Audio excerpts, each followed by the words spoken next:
జగన్మోహన్ రెడ్డి హయాంలో నకిలీ మద్యం ద్వారా 30,000 మంది పైగా నకిలీ మద్యం అమ్మి తాళిబొట్టులు తెంచిన ఈ జగన్మోహన్ రెడ్డి, ఇసుక మాఫియాని పెంచి పోషించిన ఈ జగన్మోహన్ రెడ్డి, ఆంధ్ర రాష్ట్రం మొత్తం కూడా అభివృద్ధి ఏమాత్రం ముందుకెళ్లకుండా ఈరోజు ముంచేసిన ఈ జగన్మోహన్ రెడ్డి ఈరోజు అవన్నీ కప్పిపుచ్చుకుంటాం కోసం ఒక పేటీఎం బ్యాచ్ని ఎదురు పెట్టి వాళ్ళ చేత అసభ్యకరమైన పోస్టుల్ని పెట్టించడం ఎంతవరకు కరెక్ట్ అని చెప్పి ఈ సందర్భంగా నేను జగన్మోహన్ రెడ్డి అడగదలుచుకున్నా.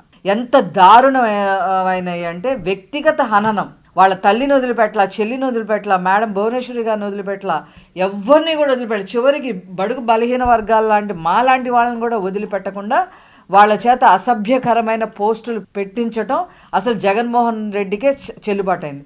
అంతేకాకుండా గంజాయిలో ఇన్వాల్వ్ అయిన కొండారెడ్డి లాంటి యువత ప్రెసిడెంట్లుగా చేసి వాళ్ళ చేత క్లాసులు ఇప్పిస్తున్నాడంటే ఈ జగన్మోహన్ రెడ్డి మైండ్ సెట్ ఎలా ఉందో ప్రతి ఒక్కరికి కూడా అర్థమవుతా ఉంది.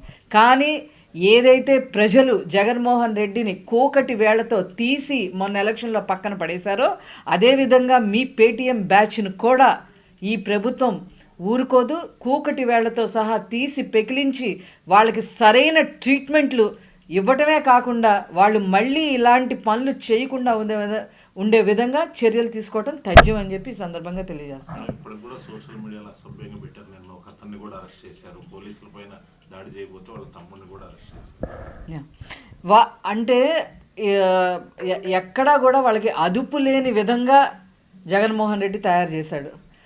అదుపు లేని విధంగా పనిచేయండి, మీ ఇష్టం వచ్చినట్టుగా మీరు ఊరకుక్కల్లాగా బయట సోషల్ మీడియాలో తిరగండి, ఇష్టం వచ్చినట్టుగా మాట్లాడండి, ఇష్టం వచ్చినట్టుగా పోస్టులు పెట్టండి అని చెప్పి వాళ్ళకి ఈ జగన్మోహన్ రెడ్డి ఆదేశాలు ఇవ్వటం వల్ల వాళ్ళందరూ కూడా ఇలా తయారయ్యారు.